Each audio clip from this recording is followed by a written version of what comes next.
los liquidó. Raúl, la primera nota de la mañana es tuya. Bueno, justamente para hablar un poco de toda esta situación judicial que se está produciendo a partir de la represión desmesurada del gobierno, estamos en contacto una vez más con el doctor Eduardo Barcesat. Eduardo, ¿qué tal? ¿Cómo le va? ¿Qué tal? ¿Cómo están? Buen día. Estoy acá con Carlos Márquez, mi nombre es Raúl Varela. ¿Qué tal?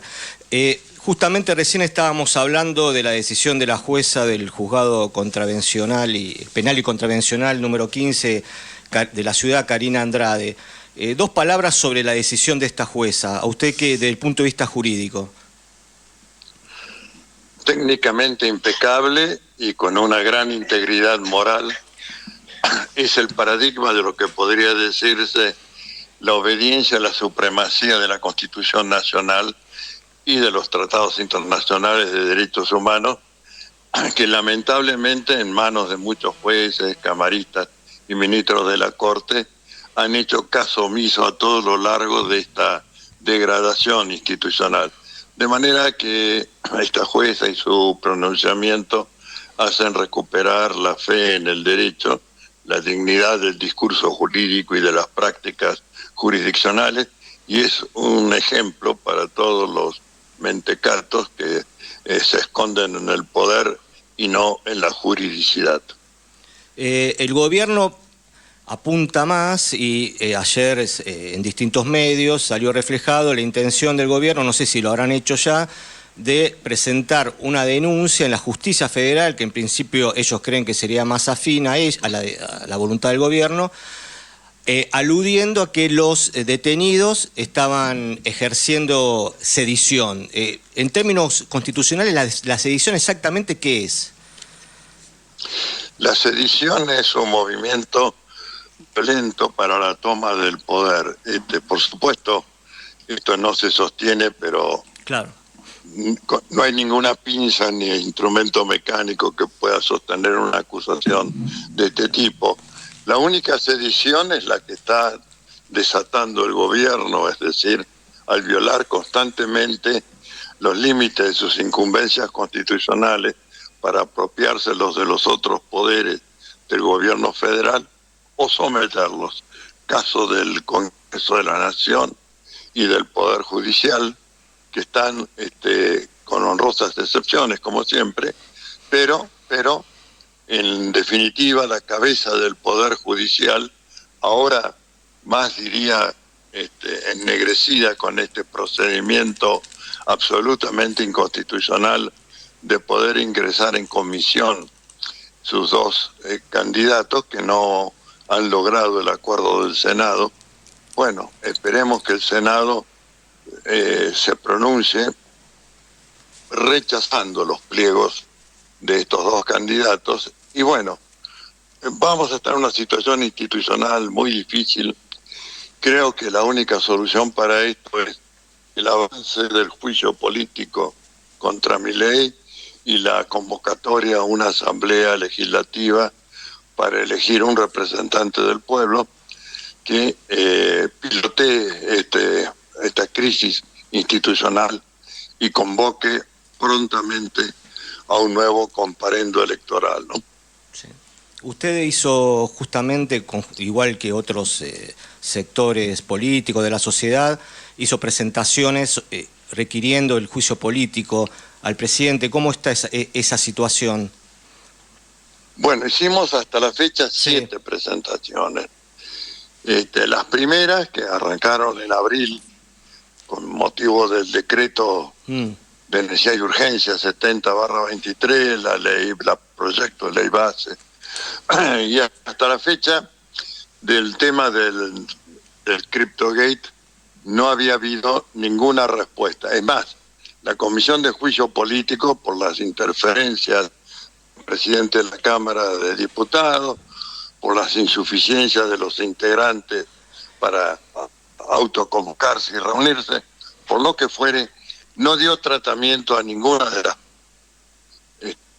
peticiones de juicio político, solamente tuvo un arranque cuando el tema del CryptoGate, y con una propuesta de investigación, yo diría, muy modesta. recordemos que encabezaba esta propuesta un informe de la Oficina Anticorrupción, que es por supuesto una escribanía del actual gobierno y que recibe instrucciones del actual gobierno, lo que le está vedado por la institucionalidad de la Oficina Anticorrupción. Pero bueno, lo cierto es que la situación sede judicial nacional e internacional es, a medida que se van develando los hilos conductores de la estafa, hace insostenible la postura de Milei, tanto de decir yo no propicié o yo era un ciudadano cuando escribí esto, no el presidente de la nación. Bueno, esto obviamente va a desembocar en el procesamiento y privación de libertad por la gravedad de los hechos, sea aquí o sea dispuesta en jurisdicción extranjera, y por lo tanto la directiva de Interpol que seguirá eso para asegurar su sometimiento al proceso judiciario por esta que ha sido bautizada, creo que con corrección, la estafa del siglo, ¿no? ¿Cómo le va, Eduardo? Carlos lo saluda. ¿Cómo está usted a todo esto? Vamos a humanizar un poco la charla en el medio. Bueno, un poco afónico por tantas charlas, pero bien. Bueno, un poco de té con miel, que viene el otoño, siempre va a ayudar. Sí, tengo ahí caramelo de propóleo, no se preocupe. Genial. Bueno. Yo le decía ayer a un diputado nacional, uno de los más antiguos de la Cámara, que estamos a 50 centímetros, es una exageración de una estructura parapolicial de este gobierno. A partir de... me perdí. El diputado dijo... Hablaba con un diputado de los más grandes de la Cámara, de los sobrevivientes de todos estos tiempos, y le decía que desde mi percepción estamos a 50 centímetros de... Bueno, hay una interferencia, hay una interferencia cuando usted da el dato, lamentablemente, bueno, tendrá que ahí está Dayana, de nuevo a ver si... Ahí está Dayana viendo si lo puede prolijar. ¿Me escucha bien ahora? Ahora sí. Bueno, resulta que hablaba con uno de los diputados más antiguos de la Cámara y le decía que desde mi percepción, viendo las sucesivas maniobras, acciones represivas del gobierno, la última nos pone a 50 centímetros de una estructura paralela, parapolicial o como se lo quiera llamar, gestada por el propio gobierno.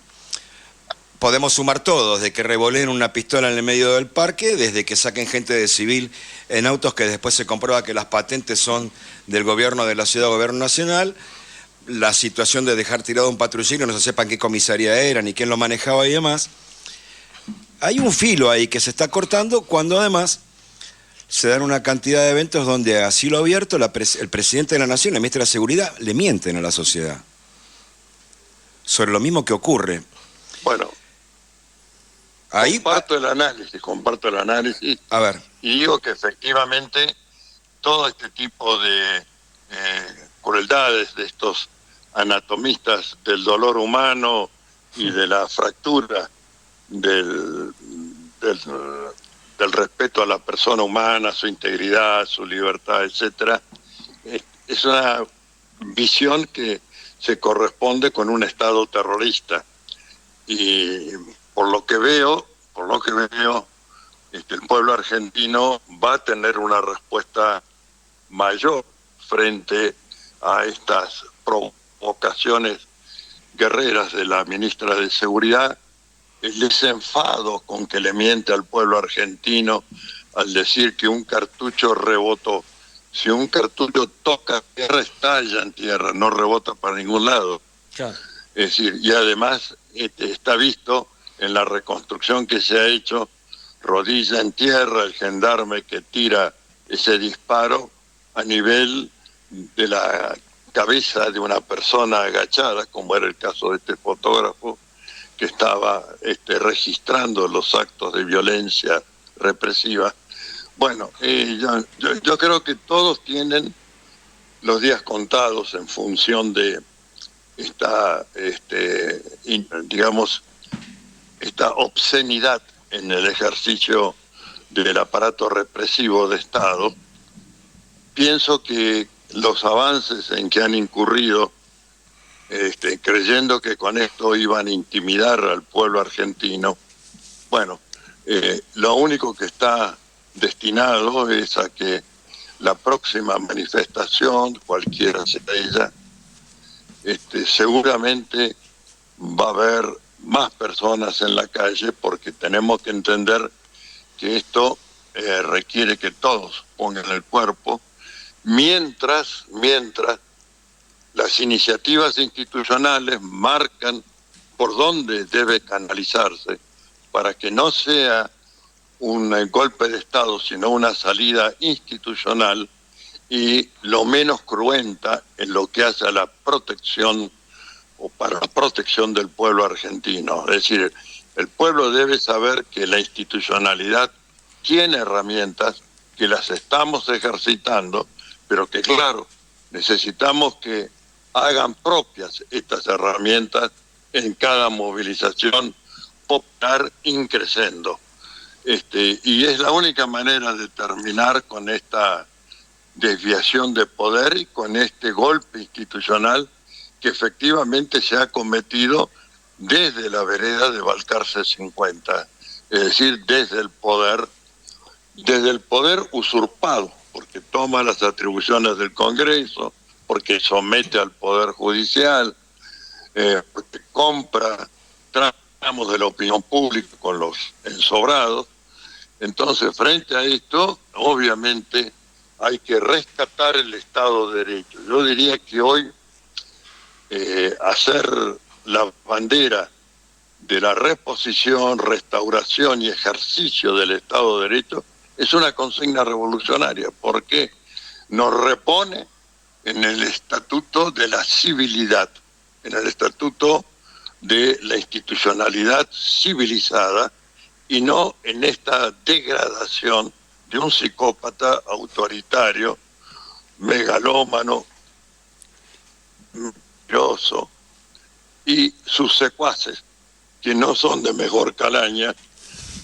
Basta pensar en la figura del jefe de gabinete traduciendo entre comillas la voluntad del presidente de la nación o de sus ministros. Son un asco. Eduardo, tengo 2 o 3 cositas que quiero consultarle para nuestra audiencia. Usted sabe que cada vez que lo llamamos, después miles y miles de personas ven esta nota por redes sociales. Es una cosa sintomática que pasa con estas charlas que tenemos. Hola. No, lo cual es interesante. ¿Me está escuchando? ¿Se corta? ¿Me está escuchando? Hola, hola. Ahora vamos a retomar la comunicación, que por algún motivo de estos misteriosos se quedó en el camino cuando queremos encarar con Raúl la última parte de la nota con Barcesat, con quien venimos hablando, que ya nos dio el título, Raúl. La única sedición es la que está desatando el gobierno. Me parece que es un título... Tiró varios títulos, pero ese me parece el más contundente y más claro, el resumen de la argumentación del doctor Barcesat, ¿no es cierto?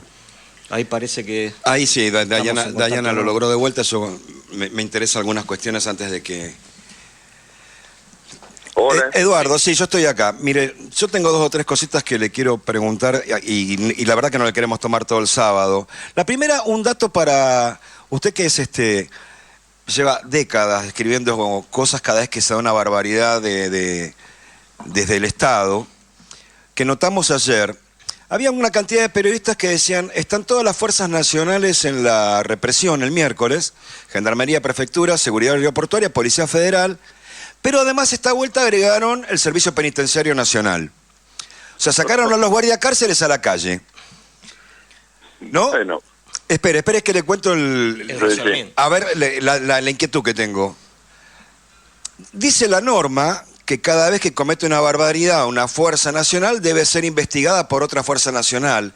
Me parece que lo que ha hecho la ministra es meter a las 5 fuerzas de jurisdicción nacional en la calle para que nadie pueda investigar a nadie. ¿Estoy muy equivocado? No, es correcto, y desgraciadamente, muy desgraciadamente, la ley que salió publicada en Boletín Oficial una semana atrás 27786, que desgraciadamente es ley, no es DNU ni decreto delegado. El Congreso fracasó en frenar la intrusión de la excepcionalidad en el empleo de la fuerza. Es decir, se la llama o se la ha bautizado erróneamente como ley antimafia.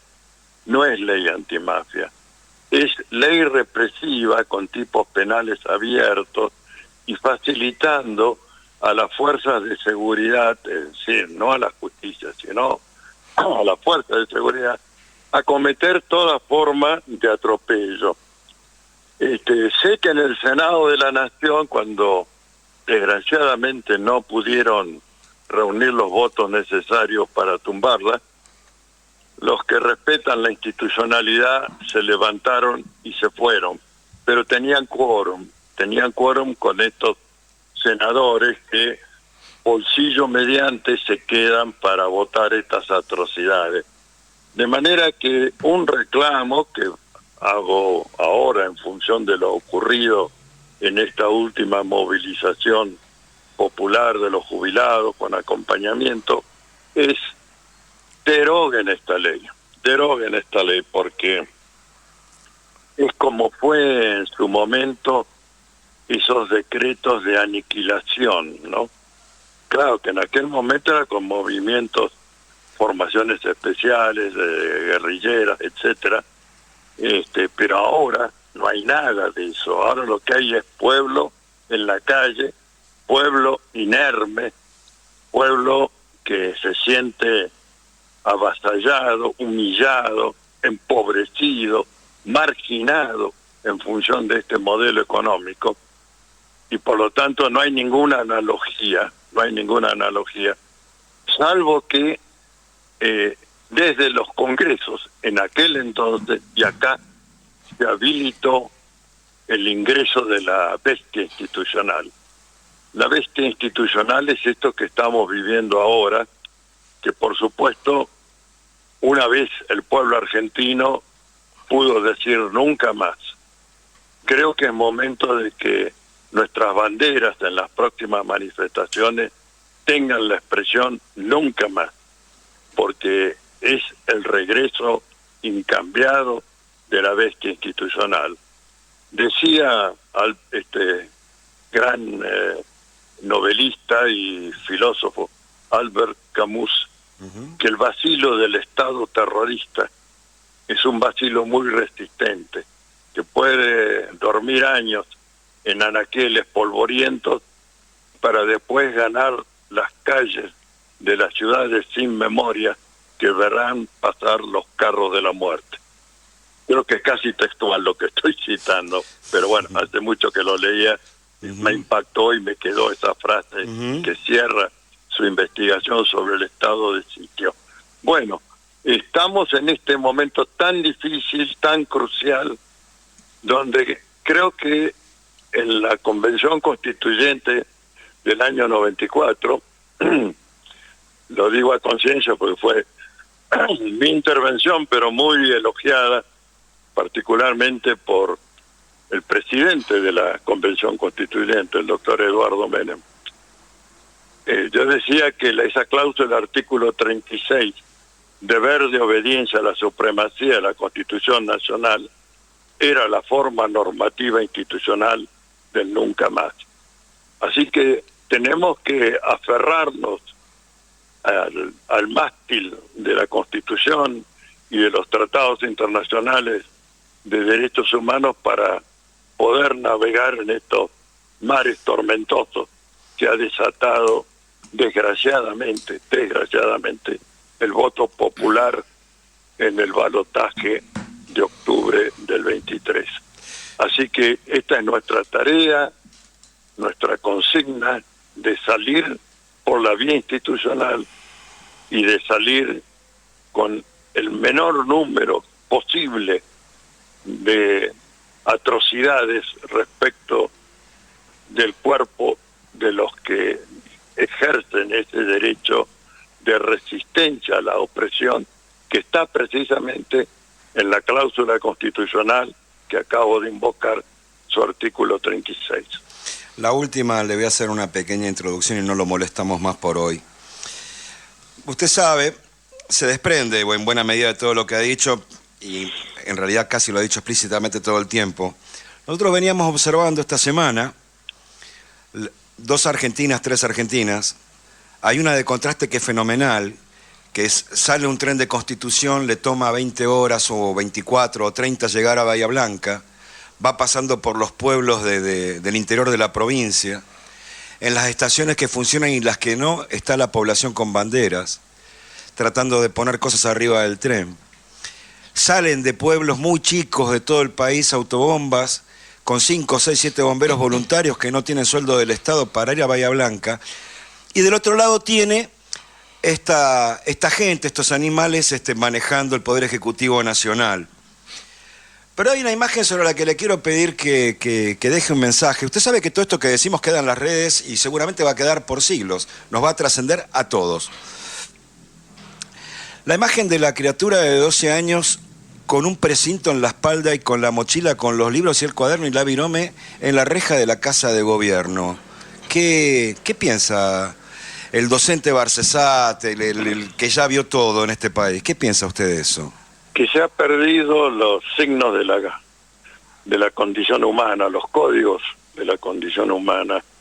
Es decir, eso de arrodillar y humillar a un escolar, es algo que para él va a ser un trastorno psíquico, así como para Grillo ha sido terrible acto lesivo de su integridad y que ha puesto y pone en riesgo su vida. Esa señal física de doblegar a un adolescente de 12 años que no tenía ninguna implicancia en la movilización, sino que era carne fácil para un represor ponerlo ahí de cuclillas y esposarle a la espalda sus manitos. Bueno, como abuelo que soy me duele, pienso en que esto podría pasar a cualquiera de nuestros hijos o nietos, y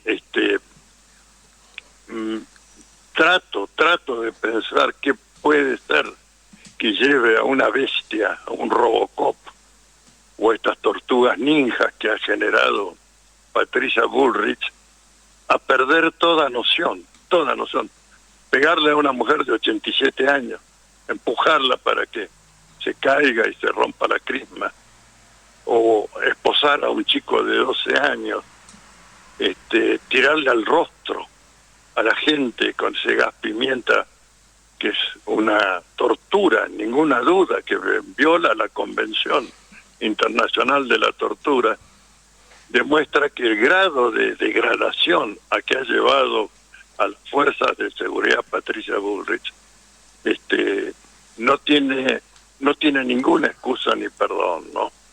Y pretender decir que los que resguardamos la institucionalidad somos los sediciosos es tan notable como decir que estamos muy bien con la deuda externa, ¿no? Son dos mentiras inenarrables, inaceptables, degradantes, y esperemos que nos recuperemos primero de la institucionalidad y después de la humillación de la deuda externa y de la pretensión de quedarse con nuestras riquezas y recursos naturales. Esta es mi reflexión.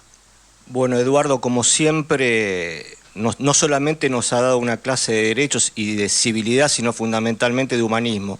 Le agradecemos la deferencia y la amabilidad que siempre tiene con nosotros para atendernos y le deseamos un buen sábado y un buen fin de semana. Gracias. Y mándenme el link. Muchas gracias. Bueno. Se lo mando a la tarde, quédese tranquilo. Sí, por supuesto. Hasta luego. Hasta luego.